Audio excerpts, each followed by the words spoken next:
এই শব্দটি যাকে শ্রী শ্রী ঠাকুর নারায়ণী কেরানি বলেছেন, এই শব্দটি শ্রী শ্রী ঠাকুর অনুকূল চন্দ্রকে সরাসরি জিজ্ঞেস করছেন প্রফুল্ল কুমার দাস।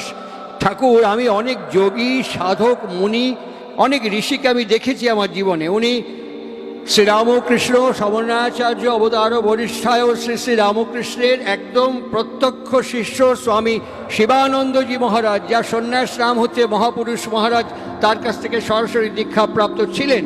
উনি সরাসরি ঠাকুরকে জিজ্ঞেস করছেন। আমি অনেককে দেখেছি, অনেক প্রবলেম নিয়ে মানুষ তাদের কাছে যখন গেছে, এই সমস্যার কথা বললো, শুনে কিছুক্ষণ চোখ বন্ধ করে বললো, যাও ঠিক হয়ে যাও। আর ঠিক হয়ে গেছে। যখন বলেছে ঠিক হয়ে গেছে। কিন্তু আমরা উইথ দ্য ডিসাইপল অফ পরমপিতা শ্রী শ্রী ঠাকুর, আমরা এরকম প্রচুর মানুষের জন্য প্রেয়ার করেছি, আমরা অসংখ্য মানুষের জন্য প্রার্থনা করেছি, কিন্তু আমাদের প্রার্থনা সবসময় সঠিক হয় না, আমাদের প্রার্থনা সবসময় কার্যকরী হয় না। What is the cause and root, এটা একটু বলবেন? ঠাকুর একটা শব্দ উচ্চারণ করেছিলেন, ছোট্ট একটা শব্দ। সেই শব্দটা হচ্ছে, তোদের প্রার্থনা কনসেন্ট্রেটলি হয় না। ঠিক এই শব্দটি ব্যবহার করে বলেছিলেন, তোদের প্রার্থনা কনসেন্ট্রিকলি হয় না। আর এই কনসেন্ট্রিকলি যে হয় না, এটার জন্য আজকে ঠাকুর অনুকূল চন্দ্রের কথা প্রমাণ সহ, আজকে ঠাকুর অনুকূল চন্দ্রের কথা বিজ্ঞানের সমর্থন সহ, আজকে ঠাকুর অনুকূল চন্দ্রের কথা বর্তমান বিশ্বের লেটেস্ট আল্ট্রা জার্নাল সহ আজকে আমাদের মার্গ উন্মোচন প্রয়োজন। শ্রী শ্রী ঠাকুর অনুকূল চন্দ্র তখন দেওঘর থেকে 42 মাইল দূরে দুমকায়, বাড়িটার নাম হচ্ছে মুখার্জি পার্ক, তিনি সেখানে আছেন। সেখানে দুমকা কোর্টের বিশিষ্ট বরেণ্য ব্যবহারজীবী যারা, তারা ঠাকুরকে ঘিরে আছেন। অল অফ দ্য সাডেন ওই আমাদের প্রফুল্ল কুমার দাসদা শ্রী শ্রী ঠাকুরকে জিজ্ঞেস করছেন, ঠাকুর এই যে আমার বাবার শরীর থেকে আমি আমার মার শরীরে গেছি, তা আমি তো এসছি থ্রু স্পার্ম, তা আমার জন্মানোর সঙ্গে অসংখ্য স্পার্ম ছিল যা মার ওভারসাটিকে মিলিত হওয়ার জন্য ছুটেছে। আচ্ছা ঠাকুর, এই প্রত্যেকটা স্পার্ম কি সেম চার্জ, সেম ইন্টারেস্ট? প্রত্যেকটা স্পার্মের ইন্টারেস্ট এবং চার্জ মানে ভর এবং ওজন কি সেম? আমি আশ্চর্য হয়ে যাই যে কথা, যে বিষয় দীর্ঘদিন গবেষণাগারে বিভিন্ন যান্ত্রিক প্রাযুক্তিক প্রাচুর্যের মধ্য দিয়ে অন্বেষক, গবেষক, বিজ্ঞানীবৃন্দ আমাদের কাছে উন্মোচন করছেন। মুখার্জি পার্কে দুমকায় আকাশের নিচে মাটির ওপরে বসে তিনি গল্প করতে করতে তিনি একেবারে টুইঙ্কেল অফ অ্যান আই মুহূর্তের মধ্যে উত্তর দিয়ে বলছেন, না। Prafulla Kumar Das MA pass. প্রফুল্ল কুমার দাসের বন্ধুকে জানেন? শ্রী রামকৃষ্ণ মঠ মিশনের এই গোলপার্কের কালচারাল অ্যাসোসিয়েশন আছে, কালচারাল ইনস্টিটিউশন আছে, রামকৃষ্ণ মঠ মিশন, তার যিনি সভাপতি সম্পাদক ছিলেন স্বামী লোকেশ্বরানন্দজি মহারাজ। প্রফুল্ল কুমার দাসের বন্ধুকে জানেন? আমাদের ভারতবর্ষের অন্যতম নোবেল লরিয়েট ডক্টর অমর্ত্য সেনের মা অমিতা সেন। প্রফুল্ল দাসের বন্ধুকে জানেন? প্রফুল্ল দাসের বন্ধু হচ্ছে ভারতবর্ষের অন্যতম অর্থনীতিবিদ অম্লান দত্ত এবং ভবতোষ দত্ত। কোন পেরিফেরিতে মেলামেশা ঘোরাফেরা! আমি প্রফুল্ল কুমার দাসকে শান্তিনিকেতনের বিশ্বভারতীতে বহুবার দেখেছি, অনায়াস যাতায়াত যে কোনো জায়গায়, উপাচার্য থেকে করণিক পর্যন্ত। এই এমনতর প্রফুল্ল কুমার দাসের এত আহরণ, এত অর্জন নিয়ে তিনি বিস্মিত হয়ে অনুকূল চন্দ্রের দিকে তাকিয়ে আছেন। ঠাকুর প্রত্যয়ের সাথে বলছেন, না, প্রত্যেকটা স্পার্ম আলাদা আলাদা, প্রত্যেকটা স্পার্মের চার্জ আলাদা, প্রত্যেকটা স্পার্মের ইন্টারেস্ট আলাদা, প্রত্যেকটা স্পার্মের গ্রহণ এবং অর্জন ক্ষমতা আলাদা। ঠিক সাইমultaneously ওভার ভেতরে মায়ের শরীরে, আমার মায়ের শরীরে ওভার ভেতরে যার সাথে যার সিমিলারিটি হচ্ছে, সে তাকে অ্যাকসেপ্ট এবং অ্যাপ্রিসিয়েট করে নিচ্ছে। এই হচ্ছে আমার পৃথিবীতে আগমন, অবতরণ এবং এই পদার্পণের প্রথম সিঁড়ি। আমি এইভাবে পৃথিবীতে নেমে এসেছি, এইভাবে আমার বাবা আমার মার ভেতর থেকে আমি এইভাবে পৃথিবীতে নেমে এসেছি। How can you expect from Pralay Majumdar?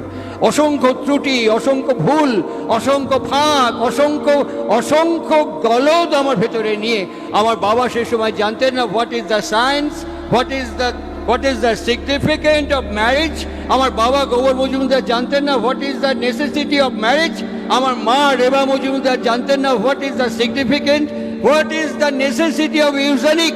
প্রজনন কাকে বলে, বিবাহ কাকে বলে, এটি আমার বাবা এবং আমার মা জানতেন না। আমার গুরুদেব শ্রী শ্রী ঠাকুর অনুকূল চন্দ্রের সান্নিধ্যে থেকে শুনছি একটা জীবন জন্মগ্রহণ করে তার জন্মের 20 বছর আগে থেকে। কিভাবে, কেমন করে আসে, কিভাবে জন্মগ্রহণ করে, ছোট্ট একটি বাণীর মধ্যে তিনি বলছেন, অভ্যাস ব্যবহার যেমনতর, অভ্যাস ব্যবহার যেমনতর। বায়োল্যাটারাল বলছেন, একটা বলছেন শিক্ষাও জানিস তেমনতর, আর একটা দিকে বলছেন সন্তানও পাবি তেমনতর। তাহলে আমি প্রলয় মজুমদার, আমি বাবা হচ্ছি, আমি প্রলয় মজুমদার, আমি বাবা হচ্ছি, আমার মিসেস মা হচ্ছে, আমার দীর্ঘদিনের ক্রোনোলজিক্যাল হ্যাবিট, আমার দীর্ঘদিনের ক্রমবাহিক চরিত্র, ব্যবহার, আচরণ, অভ্যাস, বাক্য, কর্ম, আচরণ, চরিত্র, এবং আমার স্ত্রীর যে বাক্য, ব্যবহার, আচরণ, চরিত্র যখন অ্যাসিমিলেট করছে, যখন কেউ জন্মালো সে যদি দুষ্কৃতকারী হয় আপনি কাকে দোষ দেবেন? সে যদি লফঙ্গাল, লুচ্চা, বদমাশ হয় কাকে দোষ দেবেন? সে যদি সমাজ বিরোধী হয় কাকে দোষ দেবেন? সে আজকে যদি আমরা ক্রোনোলজিক্যালি আমাদের গ্রাফিক্সকে একবার পর্যালোচনা করে দেখি, রবীন্দ্রনাথ ঠাকুরের পর ঠিক সেই রকম বিশ্বকবির ব্যক্তিত্বের অস্তিত্ব এখন অবতরণ করেননি। বিদ্যাসাগরের পর এখনো পর্যন্ত ওই বর্ণ পরিচয় লেখার মতন ওই ব্যক্তিত্বের অস্তিত্ব এখন অবতরণ করেননি। এখনো পর্যন্ত ফ্যারাডে, আইনস্টাইন, আমরা হকিংকে দেখলাম, লাস্ট চলে গেলেন কিছুদিন আগে, এই হকিংকে দেখলাম একটি অসাধারণ কথা আমাদের বর্তমান বিজ্ঞানের ফিজিক্স উচ্চারণ করেছেন। আমরা বলছি যে এখানে আলো আছে, বিজ্ঞানটা বলে না। আমরা বলছি ওখানটা একদম অন্ধকার, বিজ্ঞানটা বলে না। আমরা বলছি এখন প্রচণ্ড শীত, ঠান্ডা পড়েছে, তাই এসব গায়ে চাপিয়ে এসছি, বিজ্ঞানটা বলে না। বিজ্ঞান কি বলে জানেন? পদার্থবিদ্যা কি বলে জানেন?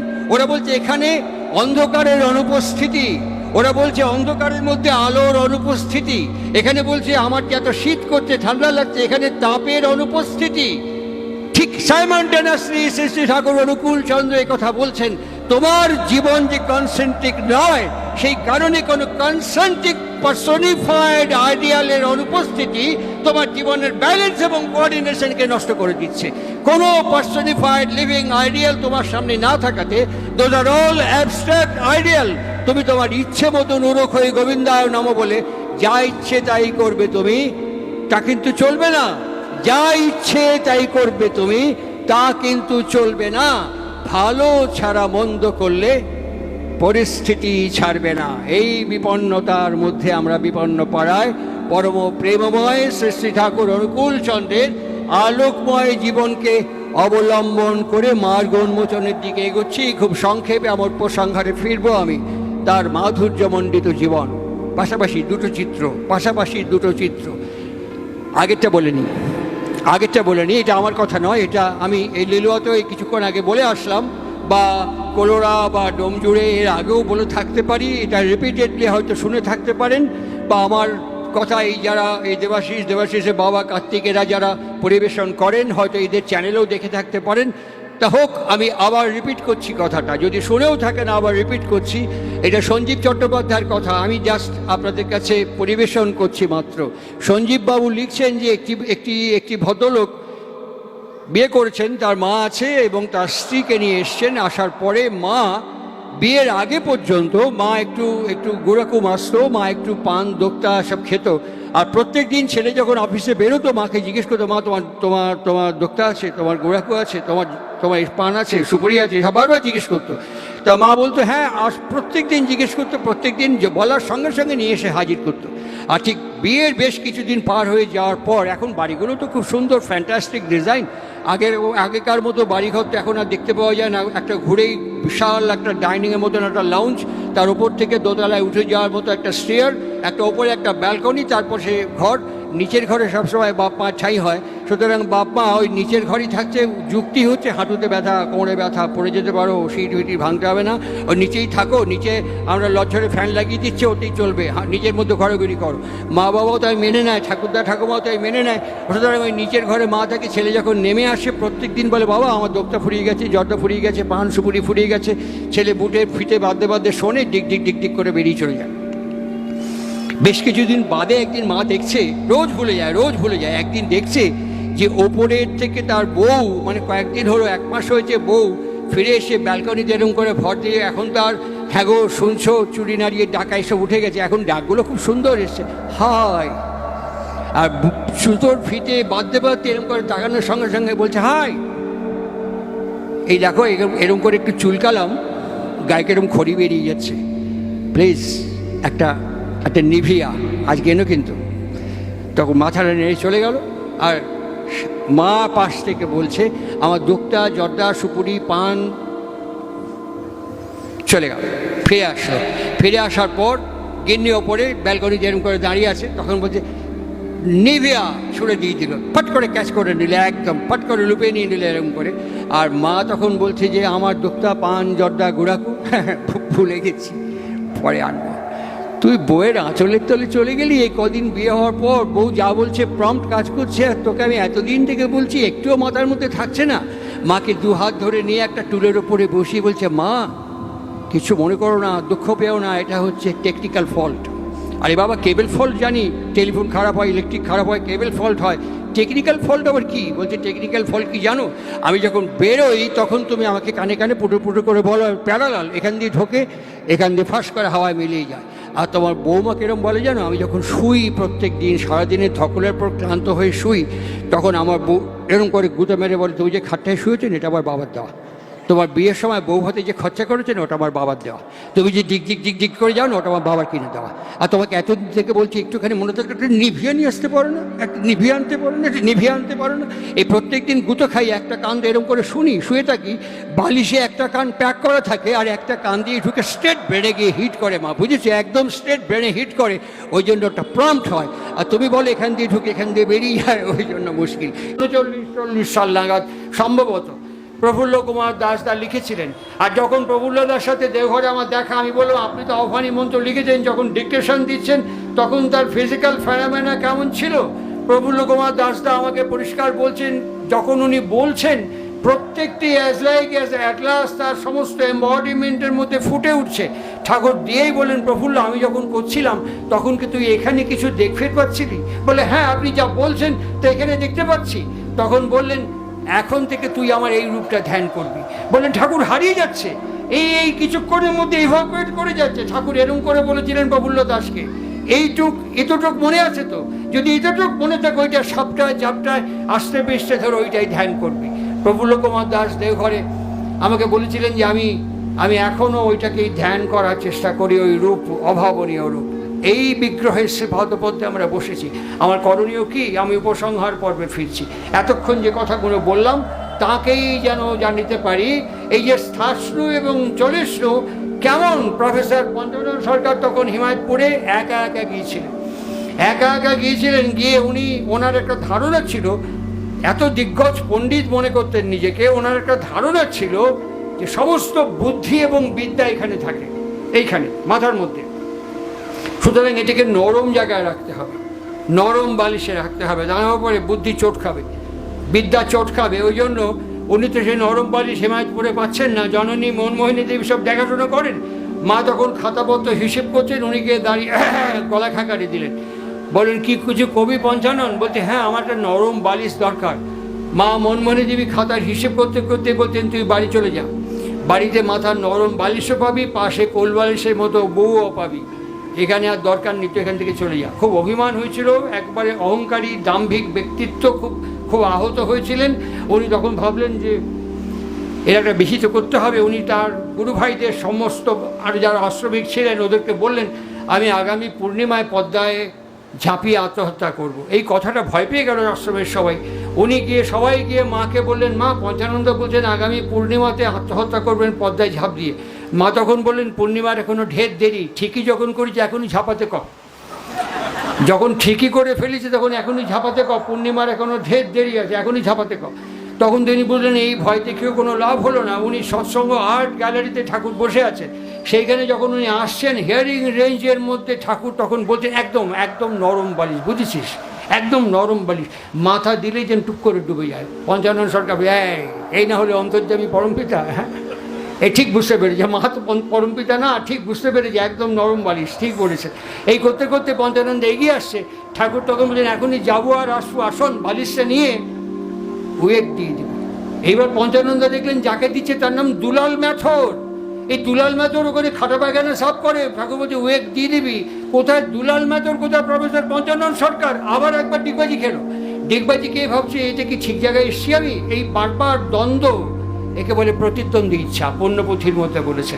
এই প্রতিদ্বন্দ্বী ইচ্ছা দ্বন্দ্ব বারবার এপাশে ওপাশে নিয়ে গিয়ে পেন্ডুলামের মতো ঘোরায়। আর ঠিক সেই সময় ঠাকুর পঞ্চানন্দকে দেখি উঠলেন, উঠে কাঁধে হাত দিয়ে বললেন চল একটু হাতে বেড়ায় আসি। কিছু দূর এগিয়ে গিয়েই বলতেন দেখেন পঞ্চানন্দা, এই যে শালা যাক করলাম না, আমি যদি আপনি কই পঞ্চানন্দা এক্ষুনি পাবনার থেকে যায় আমার জন্য 2 বোতল মদের বোতল আনতে পারবেন?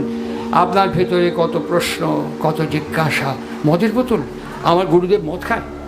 তারপরে মনে হবে পয়সা পাবো কোথায়, যাবো কি করে, দোকান যদি বন্ধ থাকে তাহলে কি করবো? Lots of series of question, one after another আপনার পেছন পেছন হাঁটবেন। দেখবেন নাকি এই দুলাল তো লাগে এক্ষুনি টক করে পাবনা যে আমার জন্য 2 বোতল মদ নিয়ে গেত আগে। হ্যাঁ, হট করে চলে গেল। বলে দেখেছেন কিরকম শালা তৈরি, হ্যাঁ দেখেছেন কি তৈরি, শালা নরম মাল কার পাওয়া উচিত কন্ত? আপনি তো শালা এমনি শক্ত হয়ে গেছেন, আপনি তো শালা মাথা এমনি শক্ত হয়ে গেছে, নরম মাল কার পাওয়া উচিত কন্ত? হ্যাঁ, আমি কই কি ওই শক্ত যা হয়ে আছে ওটা গলানোর জন্য শক্ততেই মাথা দেন, বাড়ি খেতে খেতে আস্তে আস্তে তরল হয়ে যাবে। সুতরাং এর ভেতর থেকে যখন 2টো বোতল নিয়ে আসলো তখন হেমকবিকে দিয়ে দিলেন, বললেন হেমদাকে যায় কগা যে ঠাকুর পাঠাই দিয়েছে। এই যে চালচিত্রকে আমরা প্রত্যক্ষ করি, বারবার দ্বন্দ্ব। পঞ্চানন সরকারকে জননী মনমোহিনী দেবী কলকাতা থেকে তার বউ ভবতারিণীকে নিয়ে যাওয়ার কথা বললেন, চলে গেলেন পাবনায়, কিন্তু করতাল বাজানো দেখেছেন তো, যে আশিস এখানে বাজাচ্ছিল একটু আগে, শুভ বাজাচ্ছিল এখানে একটু আগে, ওই করতাল বাজানোর মতন দুজনে যেই স্বামী স্ত্রী একসাথে হয় করতালের মতন, ও বলছে এ বলছে, ও বলছে এ বলছে, ও বলছে এ বলছে, ঝগড়া হচ্ছে। আশ্রমে বাড়ির চালে ওদের ছাদে কাক বসতে পারতো না, এত ঝগড়া হতো। তো একদিন সেরকম প্রচণ্ড ঝগড়ার মুখে পঞ্চানন্দা রাগ করে ঘর থেকে বেরিয়ে 2 পা হেঁটে গেছেন, হঠাৎ ডান দিকে কাঁধের ওপরে হাত পড়েছে। কনে চললেন? এইখানে একটা মজার ছোট্ট একটু কথা বলে নিই। স্বামী স্ত্রীর মধ্যে এরকমই আমি দেখেছি, আমি জায়গা বলবো না, ব্যক্তি বলবো না, এরকমই সুন্দর কীর্তন হচ্ছে। হঠাৎ আমি দরজার বেলটা নক করেছি, দরজাটা ও প্রলয়দা আসুন। এতক্ষণ কীর্তন হচ্ছিল, এই প্রলয় এসছে, চা খাবেন না কফি খাবেন? আমি যে একটা হলেই হয় নাকি, চাফি খাবেন? চাফি আবার কি? বলে চায়ের চা কফির ফি, দুটোকে একসাথে জুড়ে দিলে পরে চাফি। সুতরাং আপনি খাবেন? আমি না, বাপের জীবনে কোনোদিন খাইনি, যদি জানতো তাহলে খেতে পারি, খারাপ না দিন তাহলে খেতে পারি। সুতরাং কি সুন্দর মিষ্টি ব্যবহার। আর চোখের দিকে একটা আয়না আছে, কর্তার গিন্নি চোখ আয়নাতে যখন রিফ্লেক্ট করছে তখন আমি বসে বসে দেখতে পাচ্ছি তার ভাষাটা হচ্ছে দাঁড়াও, এই মালটা বেরোক তোমার হচ্ছে দাঁড়াও, মানে ব্যাপারটা বেরোক তোমার হচ্ছে দাঁড়াও। সুতরাং এইরকম আমাদের ব্যবহার, পঞ্চানন্দা ঠিক ওই ব্যবহারই ঠাকুরের সাথে করে বলতেন না ভালো আছে, এইখানে যাচ্ছে ওখানে যাচ্ছে সেখানে যাচ্ছে, এরকম হতে বেশ কিছুক্ষণ মধ্যে ঠাকুরটাকে বোঝাচ্ছেন, দেখেন আপনাকে নিয়ে একবার গুয়ের মধ্য দিয়ে হাঁটেছিলাম না? বলে হ্যাঁ, আপনার পায়ে তো গু লাগেনি। আরে আমি তো তারপর একটা গান লিখে আপনাকে শোনালাম, বেছে কুচে চল ওরে ভাই বেছে কুচে চল। বলে হ্যাঁ, গান শোনালি হবে না, লিখলে হবে না, করা লাগবি, ওই মাথায় বেশিক্ষণ রাখা যাবে না, শালা মাথা তো এমনি শক্ত হয়ে জমাট বেঁধে গেছে, চোখ হাতে পায়ে নামান, তরল করে তাড়াতাড়ি হাতে পায়ে নামান, অনেক বুঝিয়ে সুজিয়ে ঠাকুর চলে গেলেন।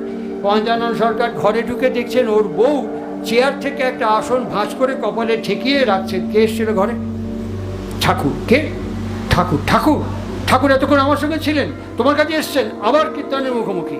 তখন পঞ্চানন্দার স্ত্রী বলতেন ঝগড়া করে কী লাভ, ঠাকুর তো আশ্রমেই আছে, তুমি গিয়ে একবার সরেজবেনি জিজ্ঞেস করে এসো। হ্যাঁ ঠিক, আশ্রমে যখন ঠাকুর যেখানে আছেন যাচ্ছেন, দেখছেন মা মনমোহিনী দেবীর কোলে এরকম করে একটা ছবিও আপনারা দেখেছেন, এরকম করে ঠাকুর বসে আছে। পঞ্চানন্দকে দেখে মা বলছেন, দেখ তো পঞ্চানন, সারা দুপুর থেকে আমার ছাড়ে না কিছুতেই, কোলের ওপরে হাত দিয়ে বসে রয়েছে। আমি বলি উঠি, কাজ আছে, বলে বয় না, আর একটু বয়। এইবার পঞ্চানন সরকার ধাক্কা খেয়ে বলছে, আমার কাঁধে হাত রেখে কথা বললো কে? আমার বউয়ের কাছে চেয়ারে বসে কথা বললো কে? এখানে যদি দুপুর থেকে বসে থাকে তাহলে এ কে? ঠাকুর আস্তে আস্তে উঠতে বলতেন, পঞ্চানন্দ উপনিষদ পড়েছেন তো, ভালো করে একবার উপনিষদটা পড়ে নেবেন। স্বামী বিবেকানন্দ বলেছিলেন, আমার কাছে যোগ শাস্ত্র সংহিতার মূর্ত বিগ্রহ শ্রী শ্রী রামকৃষ্ণ। ঠিক একইভাবে শ্রী শ্রী ঠাকুর অনুকূল চন্দ্র বর্তমান পুরুষোত্তম, সমস্ত কিছুর মূর্ত জীবন্ত ভরন্ত শাস্ত্রীয় বিগ্রহ শ্রী শ্রী ঠাকুর অনুকূল চন্দ্র। আজকে যেই ডোমজুর আমার সতীর্থায় উৎসব করছেন, এখানে কোনো নিউজ চ্যানেল আসবে না, কোনো নিউজ চ্যানেল, কোনো পেপারস, কোনো প্রেস এখানে অ্যাটেন্ড করবে না। আপনি খবর দিন, প্রত্যেকটি ইলেকট্রনিক মিডিয়াকে খবর দিন, কেউ এটাকে কভারেজ করতে আসবে না। এখানে যদি কেলেঙ্কারি হয়, ধর্ষণ হয়, এখনই দেখবেন অভিযান লেগে যাবে, পরপর সব চ্যানেল হাজির হয়ে যাবে। এখানে খুন হয়েছে, এখানে ধর্ষণ হয়েছে, এখানে ডাকাতি হয়েছে, সব হাজির হয়ে যাবে। এগুলো খবর। কিন্তু কি করে মানুষ নির্মাণ হয়, কি করে জীবন বিজ্বলন হয়, বিনির্মাণ হয়, এগুলো আমাদের কাছে খবর নয়। এই ইউলো জার্নালিজম মানুষকে ক্রমান্বয়ে ধীরে ধীরে জাহান্নামের দিকে নিয়ে যাচ্ছে।